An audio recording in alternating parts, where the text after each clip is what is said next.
And then when the Marxists say, well, that wasn't real Marxism, what it really means, and I've thought about this for a long time, it's the most arrogant possible statement anyone could ever make.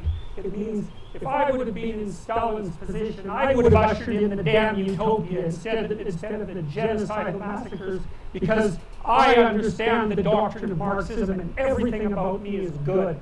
It's like, well, think again, sunshine. You don't understand it. You don't understand it. And you're not that good. Welcome to the Future of Reason podcast. I'm here with Jonathan Woodruff for episode 2. And in episode 2, we're going to be talking about the man that you just heard speaking, Jordan Peterson. And I'm going to be asking the question, exactly how wrong is Jordan Peterson? And that's why I've brought Jonathan here to help me out with that question. So, how you doing, Jonathan? How are you? Yeah, I'm not bad. Quite Good. eager to... I'm not so bad either. That's good. Like you, I think I'm quite eager to get into this conversation, and hopefully it'll be, it's not going to be a debate like last time. I'm not arguing devil's advocate, so I'm not going to be making zero sense because I'm not even talking about something I even think. So, Yeah. Let's just... Well, Yeah? I was just going to say, you made plenty of sense to me. You did an admirable job of arguing for untruth. So there's that. So I have a future career as a pseudoscientist, snake oil salesman lined up. Yeah. I have the skills. You definitely have the skills. That's good to know in case everything else falls through. So, can we start? Can you please tell me what Jordan Peterson's idea of pragmatism is? Because I do believe that his idea of pragmatism is a little bit unique. It's not exactly the same kind of pragmatism that others have proposed, but it's still pragmatism. So can you just try to lay out what it actually is for me? Yes, I can, actually. And you're right. He's not a standard pragmatist. His idea of pragmatism varies considerably from what was propounded by early American pragmatists who are his major influence, talking, William James. So I think I'm just going to talk exclusively about what Peterson believes.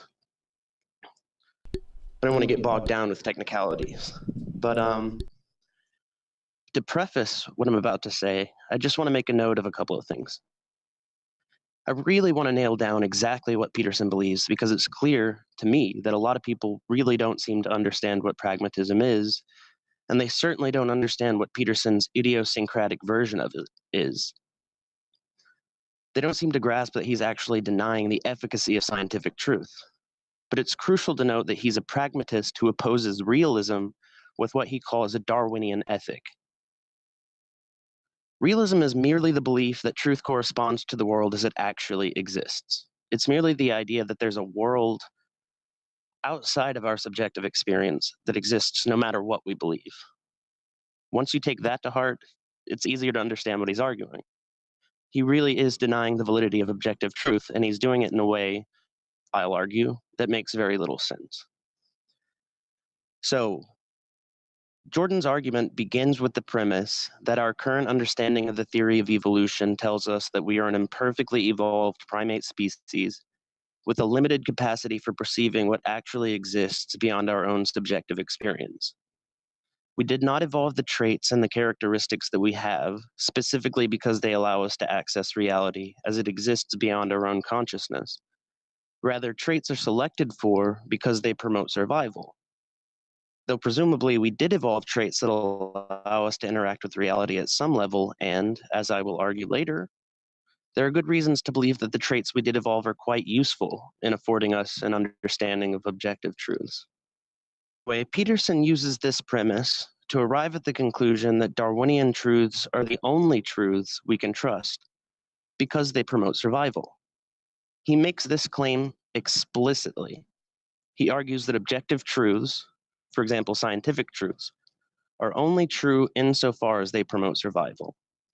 He'll say things like scientific truths are nested inside of pragmatic truths, and pragmatic truths are deeper than objective truths.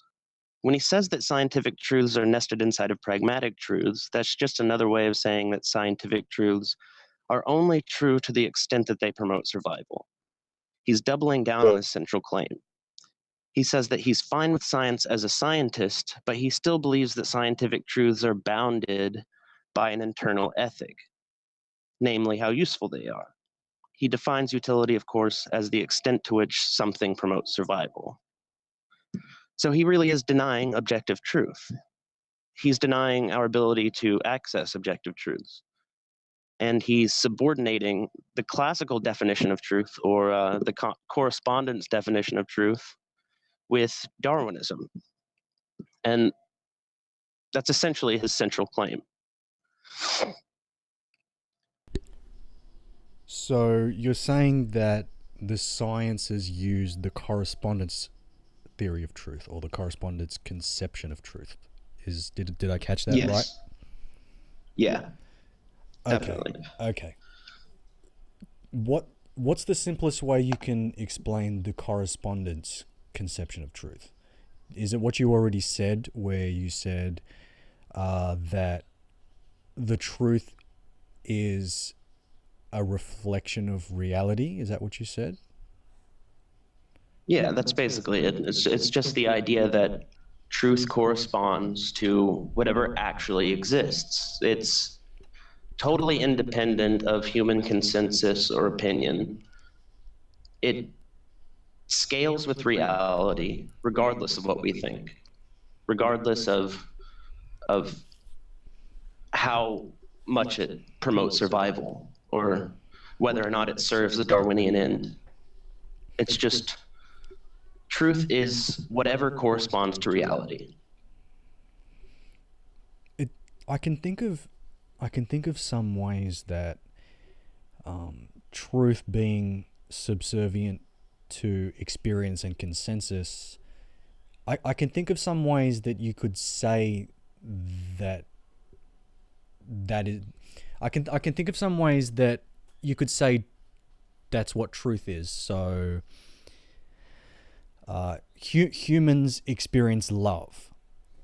You could you could try to frame that in a way where that's an objective claim about objective reality, but it's something of like an emergent property of the fact that we have a subjective experience, and it seems like that could be, I don't know, a pragmatic truth. The thing is, it's not love, for instance, and other subjective truths anchored to a Darwinian criterion. And so it's not even necessarily a pragmatic truth. It's just a truth that we experience subjectively. Presumably, it's anchored to something beyond subjective experience, such as the laws of nature or the laws of physics and chemistry. But the acknowledgement that a truth can be subjective or experienced subjectively isn't necessarily a rejection of the idea that truth corresponds to reality, because subjective inner experience is real. Okay, so we'll just jump right into what is the main problem with Peterson's conception of truth. Well, there's a lot of them. There's a lot of problems. But I guess one of the bigger problems is the fact that many of his followers don't even understand what his argument is. The fact that we have limited access to objective reality by virtue of our evolutionary constraints is a scientific fact, and therefore not only compatible with materialism, but it's a necessary conclusion in materialism because it follows from the evidence. Peterson isn't merely claiming that we have imperfect access to objective reality. He's claiming that Darwinism is the only conceivable standard by which to measure truth. He's completely redefining truth in a way that totally disconnects it from science and actually makes scientific truth dependent on pragmatic truth. But the biggest problem with his argument is the fact that Peterson uses scientific evidence to support his Darwinian claims. Without a scientific account of the theory of evolution, we wouldn't even know that evolution is a thing. This means that Darwinian truths depend on an indiscriminating scientific description of the world. This scientific description of reality can't be bounded by Peterson's Darwinian ethic because the only reason we know that evolution by natural selection is a thing is because the scientific method tells us it is. If we can't, according to Peterson, trust scientific truths unless they're pragmatic, why are we trusting the science that tells us evolution is true unless we're assuming the truth of Darwinism a priori, which makes absolutely no sense whatsoever? It's special pleading. It's cherry picking the science. Are we to believe that science is unreliable except when its conclusions support one's pre-established beliefs? Or are we to believe that the scientific method is retroactively considered pragmatic because it's responsible for informing us of Darwinism? These explanations make sense. Science operates on the assumption that we can discover the nature of reality empirically. Scientific truths, therefore, are grounded in a materialist, realist conception of truth. How can pragmatists who believe that all truths are bounded by Darwinism be sure that our account of evolution is accurate at all unless they assume that we actually can discover certain truths using the scientific method?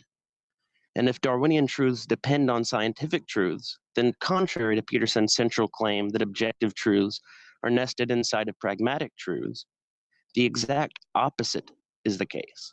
Pragmatic truths depend on scientific truths, which themselves depend on the assumption that we can understand reality empirically, which is to say that they depend on realism. They depend on a realistic conception of truth.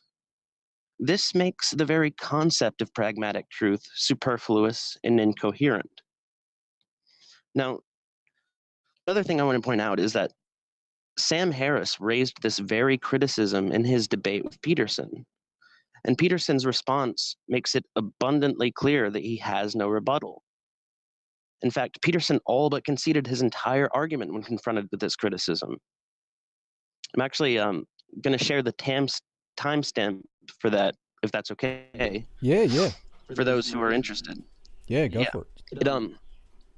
It happens at around 1 hour, 8 minutes, and 39 seconds in to the podcast, the episode 62 of the Waking Up podcast. What is truth, right? What is true? Yeah, what is true? Yeah. And I just, anyone who might be listening to this podcast, if you want to, pause and give it a listen and then come back because it's pretty interesting, actually. Yeah, I'm gonna say that. Yeah, go ahead. I'm gonna say that if you haven't heard Sam Harris, who's one of the more powerful proponents of the materialist realist philosophy, if you haven't heard Sam Harris talking to Jordan Peterson in that particular podcast, then what we're saying is probably going to be a little bit meaningless to you because Sam Harris does such a good job of asking a lot of pointed questions directly to Jordan Peterson and pushing back through a lot of what Jordan Peterson called micro examples to try to demonstrate how you push back on this idea and it becomes incoherent. So I'm proceeding with the assumption that anyone listening to this has also listened to that. I would probably also say that it's probably better than this as well because it's Sam Harris. Yeah. So versus Jordan Peterson. yeah, It's really interesting stuff. yeah. Um,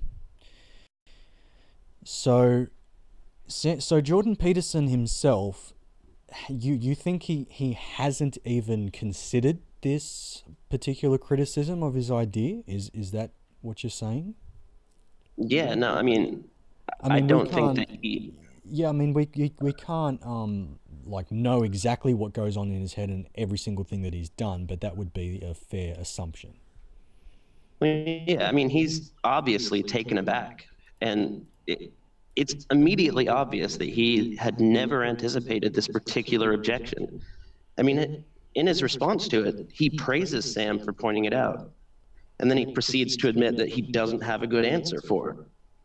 I mean, I want to, if after taking a moment to prepare a rejoinder, he begins to speculate about ways his argument might be able to avoid such a fatal pitfall. But I mean, it's obvious he didn't have a response. He begins by saying, here's a way it might not be true, which is to say, here's a way that Sam's criticism might not be true. And then he goes on to essentially claim that the very character of reality is Darwinian, and that our scientific description of evolution is informed by the Darwinian character of reality. You remember he said reality is that which selects, and that's his conception of reality? Yep. Yeah, that doesn't make sense. It doesn't. Yeah, I mean, I can. Because, Yeah, go ahead. no, I was just going to say, the problem with that argument is that in order to even assess the character of reality, he would have to make certain Newtonian presuppositions, which is to say that he would have to assume that he has the ability to interact with objective truths. And if you're making claims about the character of reality, you're making claims about objective truth. So there's no way to avoid the problems with his argument. I've heard some pragmatists or defenders of pragmatism say that basically concede that pragmatism has these fatal presuppositions that don't make any sense to make, but they say that the strength of pragmatism is that it makes less of these than materialist realism or other similar ideas. I don't completely understand that, other than the fact that the scientific method itself, sure, I mean, it does make some, I don't know whether to say jumps, but it assumes that our instruments that we use to measure, say, weight, it assumes that those instruments work. It assumes that those instruments are going to be are going to work the same in the future. So one of the creationist things that they keep bringing up is like, what if the speed of light used to be different, and that's how they explain the red shift in the distant galaxies. And like one of the scientific presuppositions is that the speed of light has always been the same, and I think that it's pretty obvious that the reason we think the speed of light has always been the same is because we don't have a reason to think otherwise. Well, yeah, of course. I mean, if you take the weight of the Earth, that might have been different before. We might have lost a little bit of mass via an asteroid impact, or we might have gained a bit of mass on the Earth via an asteroid impact, or other similar methods. So even though we don't know that the Earth was had less or more mass in the past, we admit that that's possible, and we can think of ways that that may be true, whereas we assume that the speed of light has always been the same, and that's one of the starting points we have. A pragmatist, would a pragmatist say that that is a kind of fatal presupposition that we can't explain? And how would we combat that idea if they did say that? You're free to disagree with whether they might or might not say that, but I've heard noises from them that sound like they're saying that. Well, if they do say that, it's not a very strong objection, because the fact that there are holes in our description of reality doesn't invalidate the worldview itself. It doesn't invalidate the conception of truth itself. And the fact that science is based on certain, or the tools that we use presuppose certain truths, that doesn't lend any weight to pragmatism. Because, I mean, again, pragmatism is necessarily predicated on the idea that our scientific description of reality is good enough to tell us what we know about evolution and Darwinism. And so the science and realists in general acknowledge that our description of reality isn't perfect, but I'd say that our description of reality is a lot more useful than the pragmatic conception of truth, which more or less concedes that we can never know what truth is. I mean, Peterson himself has said that the problem with pragmatism, in fact, he says this in his conversation with Sam Harris and the What is Truth podcast. He says that the problem with pragmatism is that we never have a good understanding of truth. We never know what truth is. We just, truth is whatever allows us to proceed at the time. But the problem with that, of course, is that because we don't have a good command of what is actually true, what we perceive as true at the time could turn out to be totally deleterious to our goals. He says this all the time.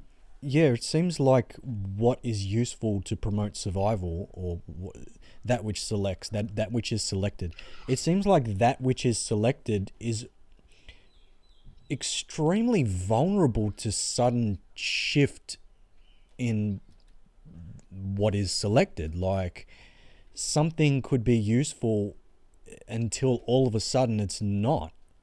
I mean, nuclear weapons. Yes. Nuclear weapons were politically useful in 1944 and 1945. Yeah. And well, I mean, sorry, go ahead. Yeah, I don't mean to cut you off. No, you're right. And they were useful then. They promoted our survival until, in the eve of the Cuban Missile Crisis, they almost did the opposite. And it just seems like anything could be subject to the same sudden shift, like a complete reversal. And I mean, not even a reversal, but in the case of nuclear weapons, if we didn't invent them in the 40s, us as a species would have gone on just fine. Yet at the time, it seemed useful. It seemed more useful than not.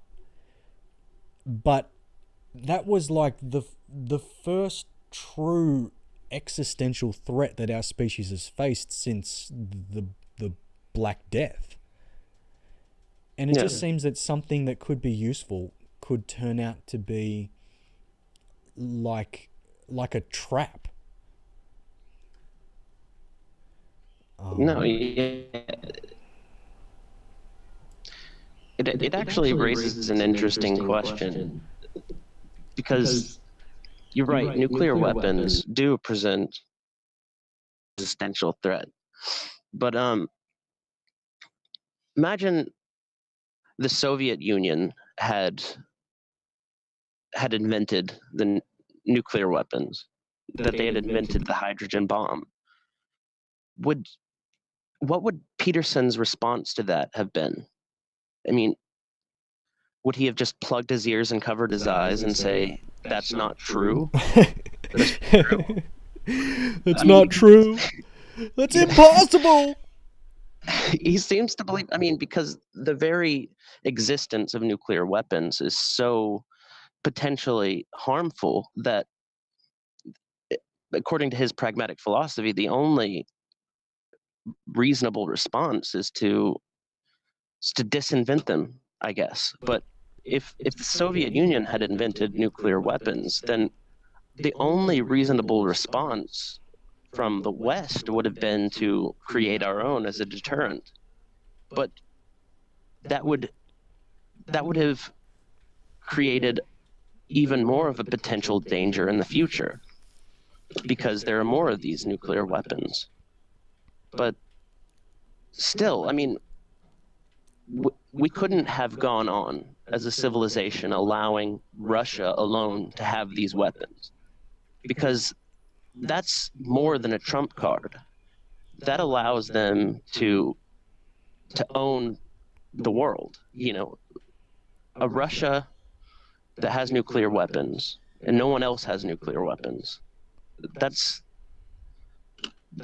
totally an unsustainable game. Yeah, like to extend on what I was trying to get at earlier, it's trying to apply a kind of existential usefulness to truth is like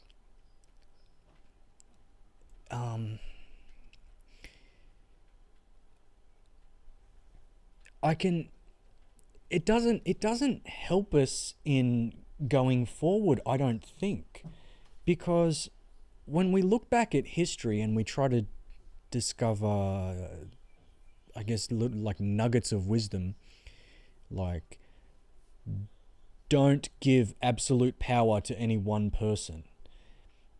This is something we discover by looking back through history.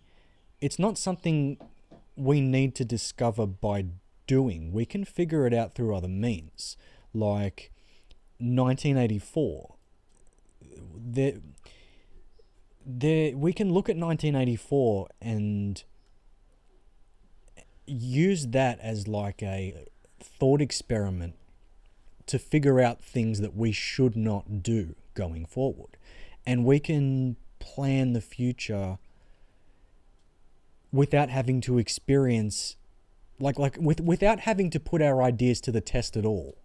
In this case, we know that the society created in 1984 is not one that we want to create, and a society like that hasn't been created. Maybe North Korea, but we don't actually need to have that real experiment in front of us to be able to figure that out. And it just seems like pragmatism doesn't, or we'll focus on Peterson's pragmatism, doesn't, by itself, doesn't give us the tools to make those kind of inferences. It just seems to be like the scientific method is like the bloop. Let's say we want to fly something over a mountain. The scientific method, better yet, a boat. We want to sail from one continent to another. The scientific method is the blueprints for how to build a fully functioning yacht. Whereas Peterson's pragmatism is like the blueprint for how to build a kite. Yeah.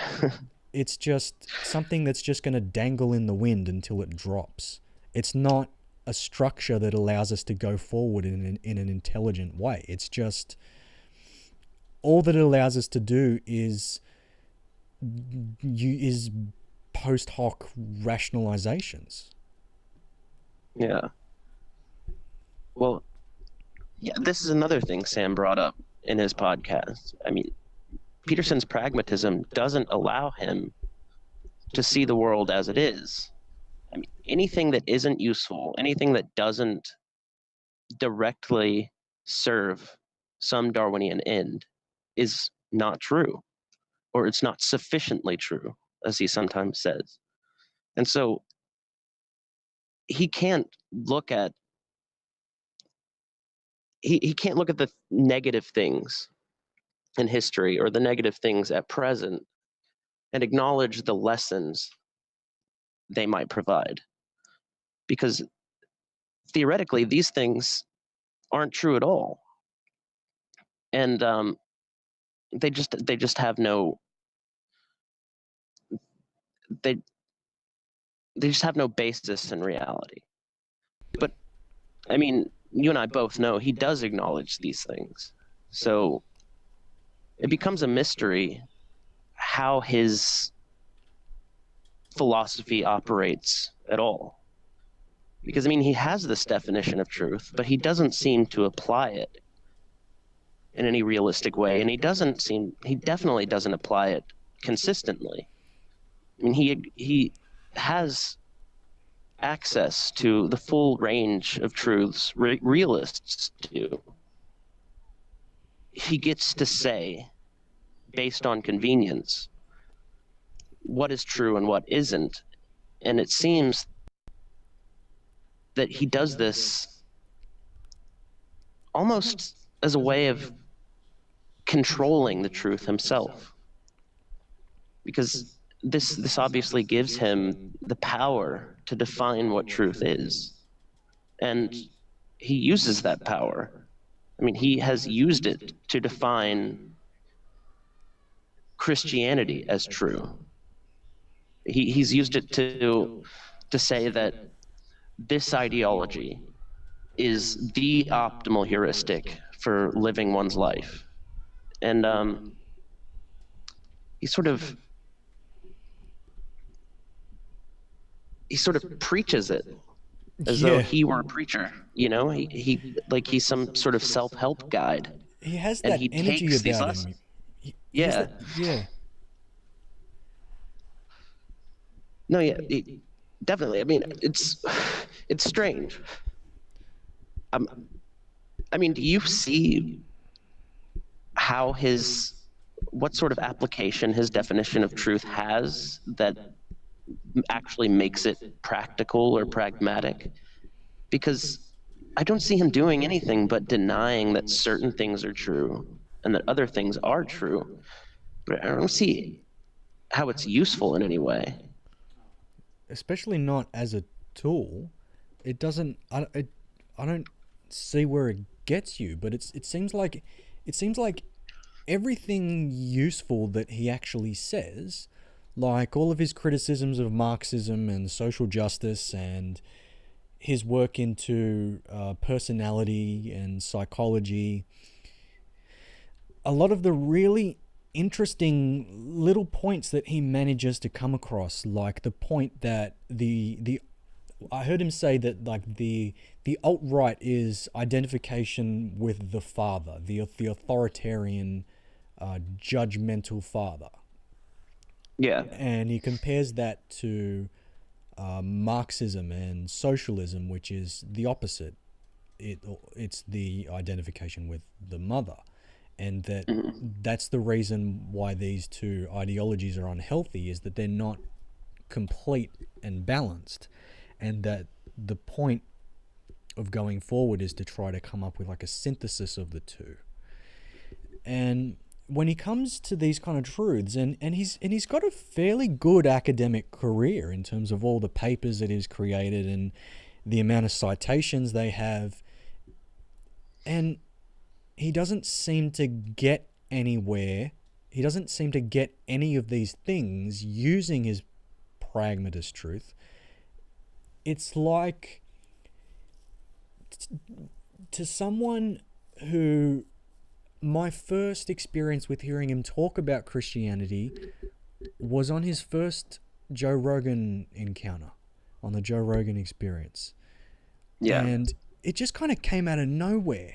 He's like, just the words, "I'm a deeply religious person." And I was listening and I was like, wait, what? You are? You don't sound it.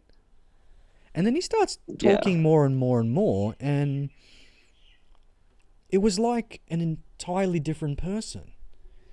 And Yeah. I would swear that there's like a compartmentalization going on, and that he's rationalized this contradiction by coming up with the claim that you brought up, that what was it? Objective truths are nested in Darwinian truths or something. Yes. Yeah. That, to me, that just kind of sounds like a rationalization that he uses to be able to do what he wants. And what he wants is to hold on to Christianity for whatever reason. And we can go into the reason, like what reason we might think he's doing that for. Like, it's, I don't know, it seems fairly simple to me. He has an emotional tie to Christianity, probably partly because he was brought up into it, and as a person, he's terrified of the malevolent, tyrannical side of human nature and the dark places that we've gone. Peterson looks to me like a person who has stared into the abyss. Yes. And he was terribly disturbed by it. Yeah, like someone who was brought up in a Christian tradition and encountered atheism and didn't like what he saw. Yeah, and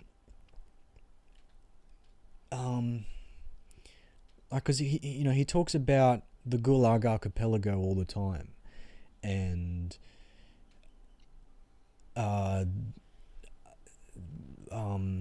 people like Nietzsche and all the dark, deep,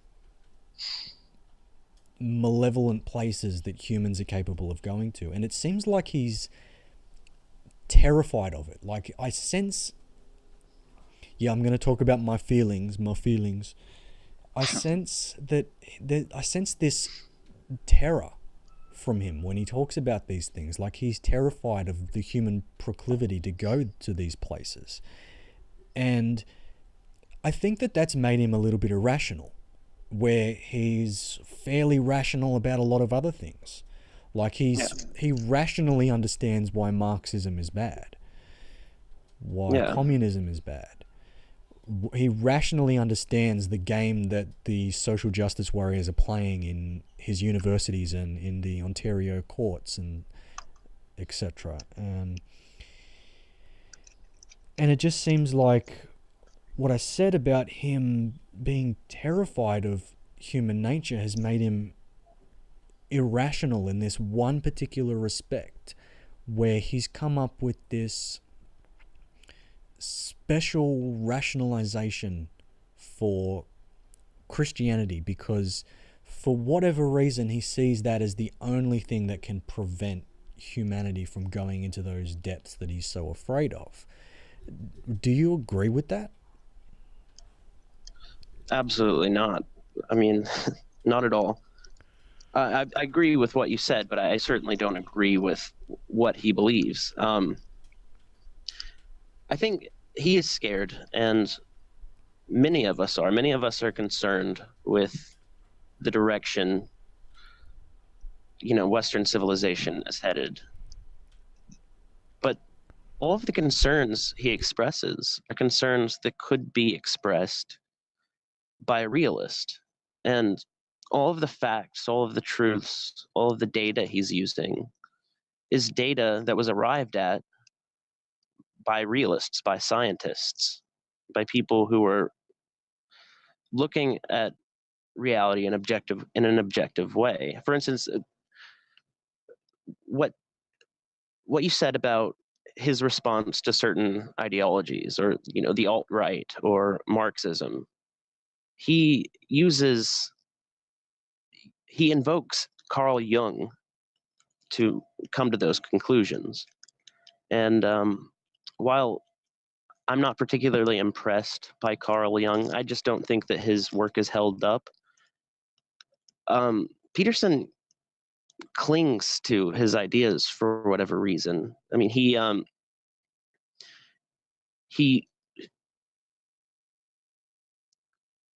he relies on, for instance, the Big Five test, personality traits, that he claims is based on Carl Jung's work, but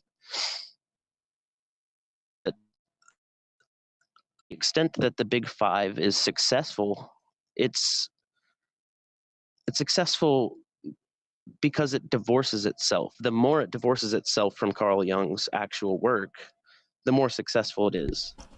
But I guess that's something of a digression. I just wanted to point out that nothing Peterson says is something that a realist couldn't say. All of these concerns he's expressing are concerns that realists do express. I think Sam has expressed many, if not most, of the concerns Peterson has. And Sam isn't arriving at his conclusions using a pragmatist conception of truth. He's a materialist. The difference is that Peterson really does think that Christianity is our saving grace. He believes that Christianity is so central. He believes that it's central to Western values. He thinks that Western values were predicated on Christian values, which is another thing that I would question. But it's just, you and I had the conversation we did about religion and its status as a spandrel. I don't buy the idea that the religion is so central to our values and to our way of life that it's indispensable. I think that we're capable of building better institutions and better systems, and we're capable of creating ideologies that align with our interest. They incentivize certain behaviors, and there's a way of guiding human behavior that doesn't need religion. I think that religion is just a placeholder for something better. Yeah, that's one of the important points, I think, is that so many of the things that he says, not saying I could say them better than he does, but one could, divorcing it from this pragmatist conception of truth and just sticking within a materialist frame. Like, Yeah. Okay, we need religion for, I'll go with Christianity, like God. We need the conception of God as an archetypal meta-hero to strive for as a guide for how to behave. Yes. I don't agree, but you could grant that that's true. And that doesn't mean God is true.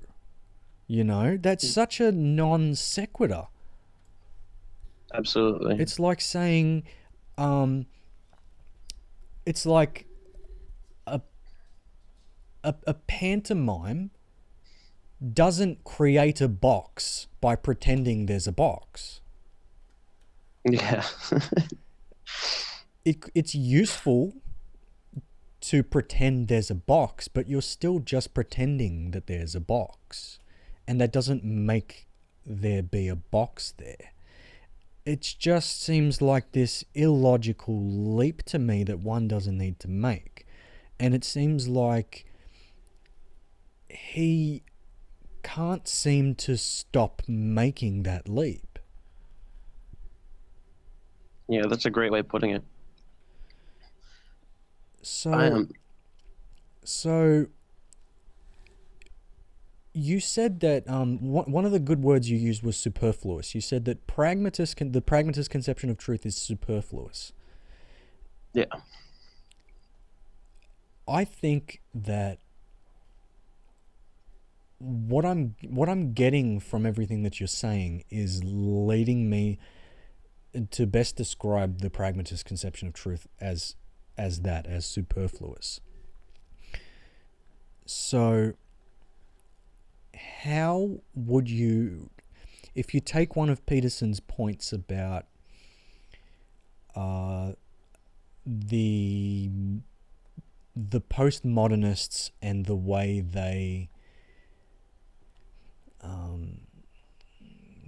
they lead somebody towards a kind of nihilism. How would you frame Peterson's concerns and Peterson's criticism of something like that? You can pick something else if you want. How would you frame a criticism like that without, in the same kind of way Peterson criticizes it, without having to draw upon pragmatist conception of truth? How would you do that in a materialist lens? Well, that's actually pretty easy because it's similar to a realist's criticism of pragmatism.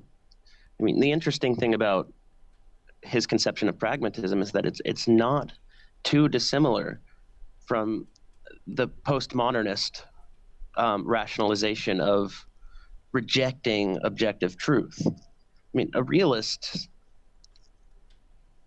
way to criticize postmodernism is by acknowledging that postmodernists are picking and choosing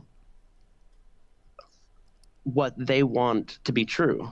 I mean, postmodernism is really, it's a form of subjectivism. It's the belief that there is no such thing as objective truth. But postmodernists nevertheless make truth claims.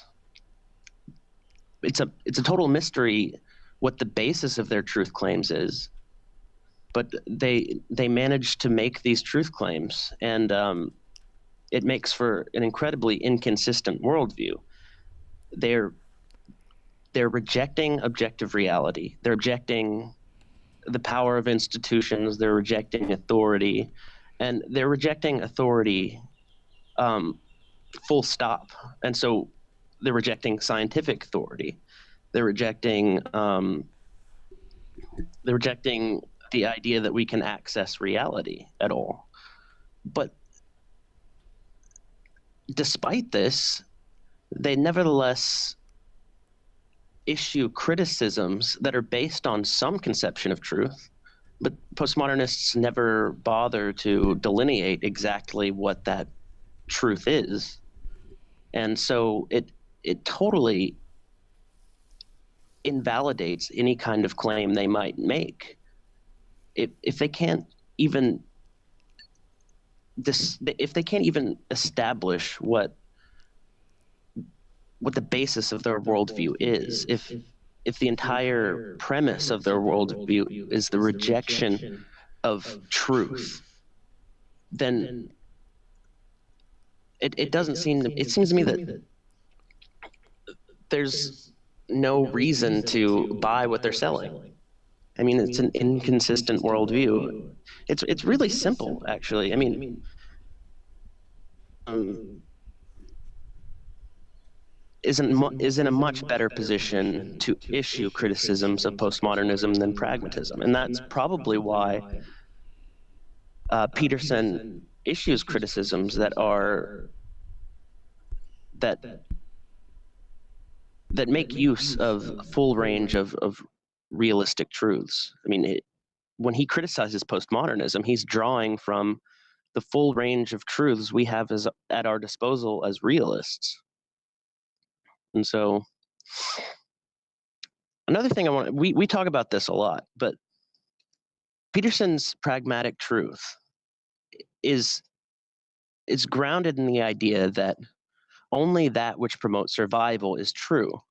And one of his biggest concerns is that Western civilization, Western values, will go the way of the dodo, and it will be supplanted by an ideology like postmodernism, which will leave Western society vulnerable to Islam. Islam. Values like just get that word out of there. Just break the taboo. The I word. There's no reason on Peterson's worldview to reject Islam on principle. I know. I know. I find that too. Like,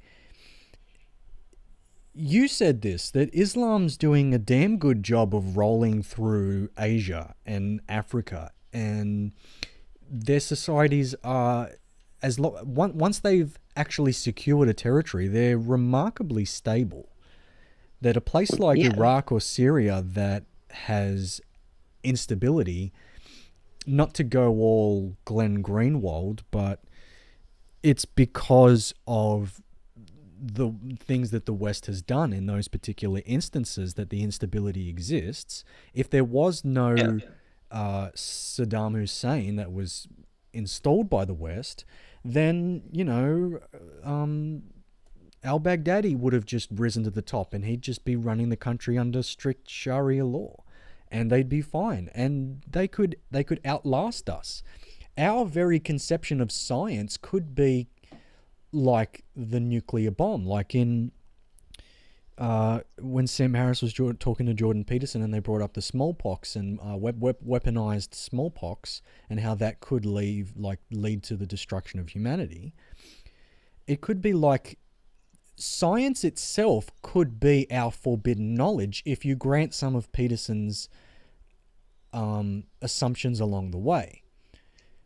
If you grant that science leads to rejection of religion or atheism, because it does, because it disproves creation, which disproves the claims of Jesus, which disproves the rest. So if you grant that science killed God, God is dead, then science itself is the forbidden knowledge that's responsible for destroying the West. Therefore, science is not true according to pragmatism. Yeah. And Islam is the one truth. Because Islam said, forget it. I'm not going to be involved in all of this science stuff. This is haram. And they will outlast us. So I'm waiting for Peterson's shahada, when's he going to give himself over? Islam's more true. Yeah, well, if Western civilization is based on Christian values, then those Christian values have left us incredibly vulnerable. It's allowed ideologies like postmodernism and feminism to emerge and to supplant values that might have kept us safe, if you buy what Peterson puts forth. And so those Christian values weren't all that stable in the first place. But when you look at what Islam accomplishes, when Islam establishes itself, it's incredibly homogenous and it's incredibly stable. Precisely because they drive out ideologies like feminism and ideologies like postmodernism, and they establish one truth that can't be denied. And this is something that Christianity doesn't do. And the ideal version of Christianity that Peterson seems to advance certainly doesn't do that. It leaves itself vulnerable. And so if Peterson's pragmatism is based solely on survival, then it seems to me that to be consistent, he should just embrace Islam. Yeah. He should just, it's funny, Peterson fans will, in the same breath, talk about the primacy of Western values, the primacy of Christian values, and then go on to talk about how the West is failing, how the West is crumbling, at its seams. It reminds me of the white supremacists who are like, we're the master race. That's why we need help to stop from being the only race to die. Stop white genocide. It's like, this is a bit of a contradiction. I'm the strongest tower. You need to you need to help reinforce me because I'm the strongest tower. That's why I need reinforcement. Yeah, of Yeah. course. So what I'm getting from all of this is that we don't need Peterson's pragmatism at all. And Peterson doesn't need it, and he doesn't even use it. When he does everything No. else, he doesn't need it, he doesn't use it. So when he criticizes all of these ideologies and his concerns about the West, it seems like this is like a little flight of fancy that he's having on the side for his own emotional sake, and that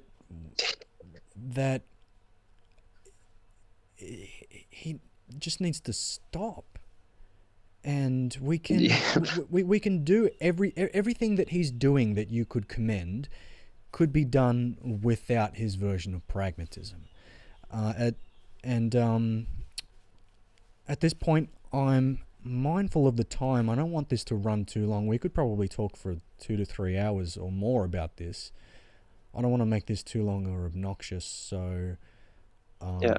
I'll pass it to you to add anything you want to add, and then we'll wrap this up.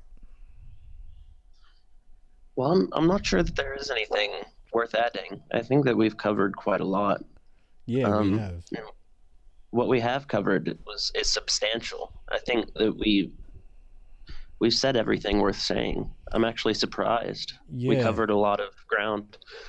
Yeah, we could go into like a lot of specific topics, like about whether Christianity is or isn't the center of Western values. We could go into that, but it'd take its own hour, you know.